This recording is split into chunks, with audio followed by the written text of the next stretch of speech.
በጣም ብዙ ሰዎች ሴትን ልጅ በፍቅር ማስያዝ ከባድ ይመስላቸውና ትክክል ያልሆነ አመለካከት ይዘው ወደ ሴቷ ይቀርባሉ። ከዛ በኋላ ከሴቷም ጋር ደግሞ ሲያወሩ ጥሩ ግንኙነት አይፈጠርም እና በዛ ምክንያት ሴቶቹ ሲተዋቸውን እኮ ትክክል ነኝ፣ ሲጀመረ ሴቶች በጣም ከባድ ናቸው፣ ሴቶች እንደዚህ አይፈልጉም ምናምን እያሉ መጥፎ አይነት አመለካከትን ይዘው ይሄዳሉ። ይሄንን ጉዳይ ዛሬ እንቀርፈዋለን ብዬ ተስፋ አደርጋለሁ። ወደ ዘዴዎቹ ወይም ማድረግ እንዳለበት ከመነጋገራችን በፊት በመጀመሪያ ሰብስክራይብ ማድረጋችሁን እንዳትረሱ፣ ላይክም ሼር እንዲሁም ኮመንት ማድረጋችሁን አትርሱ። በጣም ቻናሌ በከፍተኛ ሁኔታ እንዲያድግ እየረዳችሁኝ ያላችሁ ሰብስክራይብ የምታደርጉ ሰዎች በጣም አመሰግናለሁ። በጣም በፍጥነት እንዲያድግ እያደረጋችሁ ሲሆን አመሰግናለሁ። አሁን ቀጥታ ወደ ዘዴዎቹ እንሄዳለን ማለት ነው። አንደኛው የንግግር ክህሎት። ዋው በቃ ምን ብዬ ንገር፣ የሰው ልጅ እኮ ስላማረ ምናምን ወይ ሌላ ነገር አይደለም። አነጋገሩን ካልቻለ በጣም ከባድ ነው። ሴት ልጅ ጋር ደግሞ መነጋገር አለብክ። ምክንያቱም ምንድነው የሚባለው ራሱ አፍ ሲከፈት ግላሽ ይታያል ይባላል። ስለዚህ በምታወራው ነገር ነው ምን አይነት አስተሳሰብ እንዳለክ፣ ምን አይነት ሰው እንደሆን ማወቅ የምትችለው። ስለዚህ ይህንን ነገር ምን ማድረግ አለብህ? አንተ ማሳመር አለብህ የንግግር ክህሎትህን። መጀንጀን ወይም እሷን ለማሳቅ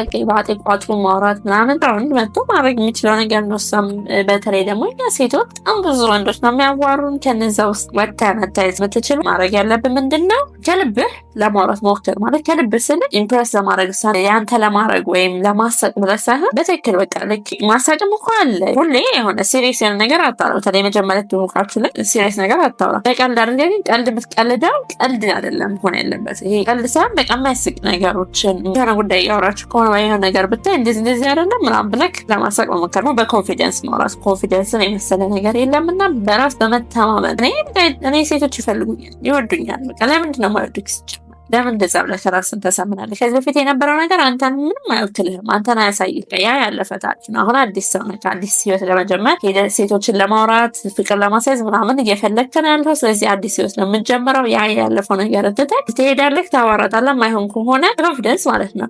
ሄደህ ታዋራታለህ። ማይሆን ከሆነ ቀረብሽ በሚል ሁኔታ መሄድ። ያንን የምታደርገው ደግሞ አሁን ቀጣይ የምናገረው ነገሮችን ስታሟላ ያንን ኮንፊደንስ ታመጣዋለህ። ሁለተኛ ደግሞ ሙሉ አትኩሮትህን መስጠት። ወንዶች ትኩረት በመስጠት በጣም ነው የምትጠሙት። ትኩረት አሰጡ። እያወራችሁ በተለይማ ትዳር ውስጥ እያወራችሁ የለህም አንተ ኳስን አንተ ሰምተኛ ይሄ እንኳን የመሰለቻተት ሁኔታ ላይ ሲመጣ ነው። ግን በመጀመሪያ በመጀንጀን ላይ ባለበት ሰዓት ምን አይነት ትኩረት ማሰጠዳ መሰለኝ ልበላት ብለህ በማሰብህ ነው። አሁን ማለት አለብኝ ምንድን ነው ቀጣይ ብላወራ ስትል የእሷ ወሬ አያሰማም። ከዛ በኋላ አዲስ ወሬ ለመፍጠር ትሞክራለህ። አሁን ላይ ድንብርበርበርበር እንዳል ወሬያችሁን በደንብ ሳታወሩ ምንም ደስ የማይል ወሬ አውርታችሁ ቀጠይላለ። እሷ እየነገረችህ አንተ የምታወራው ስለራስህ ነው።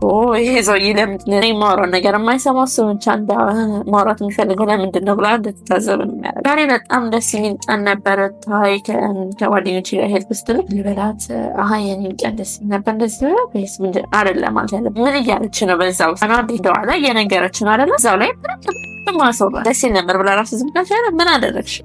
በቃ ከጓደኞቼ ጋር ሄድኩኝ። ከዛ አሁን ለምሳሌ የሆነ በርገር በላ ምናምን በርገር በላሽ ወይ? እኔ እኮ በርገር ከበላሁ ስንት ጊዜ እንደዚህ በርገር ነው። ኧረ ይጣፍጣል ነው ወደድሽው?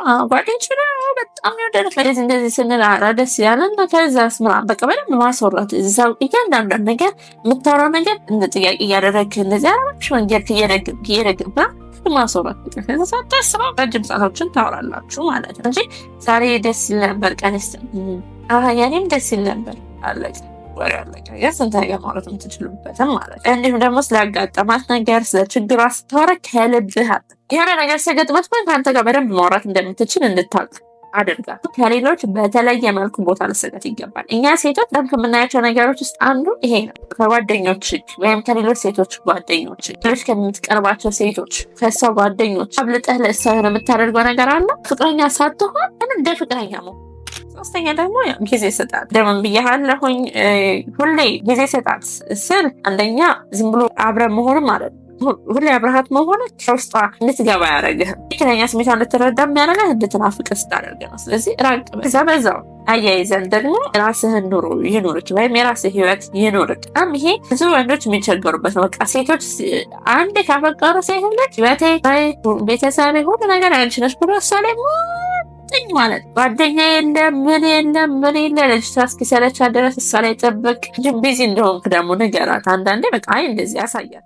5ኛ ደረጃ ላይ የያዝኩት ሁሌም አምሮ በመታየት እንዳለብን ግዴታ መዘነጥ ጉቺ ሽኔን ምናምን እየለበስክ አይደለም እያልክ ያለሁት። ባለህ ነገር ማማር ብህም በየጊዜው ማስተካከል አለብህ። ጺምህን ማስተካከል አለብህ። ቆዳህን ይሄ የሴት አይደለም።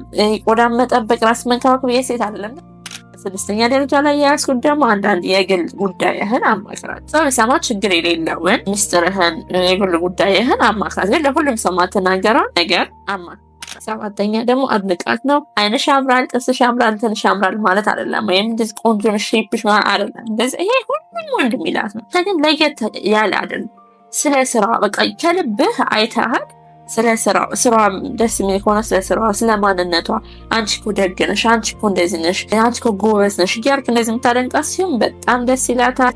8ኛ ደረጃ ደግሞ በአንተ መተማመን ትችላለች። 8ኛው በጣም ዋነኛው ደግሞ ቀደም ብዬ መናገር ነበረብኝ። 8ኛው በጣም ዋነኛው ነው። እሱ በአንተ መተማመን እንድትችል አድርጋል። በቃ ይሄ ወንድ መሆን የምትችለው ጀምሮ ወንድ ልጅ ምንድነው ጎበዝ፣ በቃ ጠንካራ፣ በስ መተማመን የምችል እንዴ ሳለለልኝ እኮ ምናምን ብላ ልትተማመን በምትችል አይነት ሰው እንድትሆንላት ስለምትፈልግ አሁን እርዳታ በምትፈልግበት ጊዜ አግዛት። በገንዘብም ሆነ በጉልበት ሀሳብ፣ በሁሉ ነገር አግዛት። ችግሩን በደንብ ለመፍታት መሞከር። ከአንተ ጋር ስትሆን ደህንነት እንዲሰማት አድርጋት። ምንም ቢፈጠር ማንም ቢመጣ ምንም ነገር እንደማይነካት እንድትተማመን አድርጋ ትላለህ። እንግዲህ ለዛሬ ያስኩት ምክሮች ወይም 8ቱ ዘዴዎች ይህንን ይመስሉ ነበረ። እስከ መጨረሻው ስለተከታተላችሁ በጣም አመሰግናለሁ። ወይም በቀጣይ በሌላ ቪዲዮ እስከምንገናኝ ድረስ ቻናሉን ሰብስክራይብ እና ላይክ ሼር ማድረጋችሁን እንዳትረሱ። አመሰግናለሁ።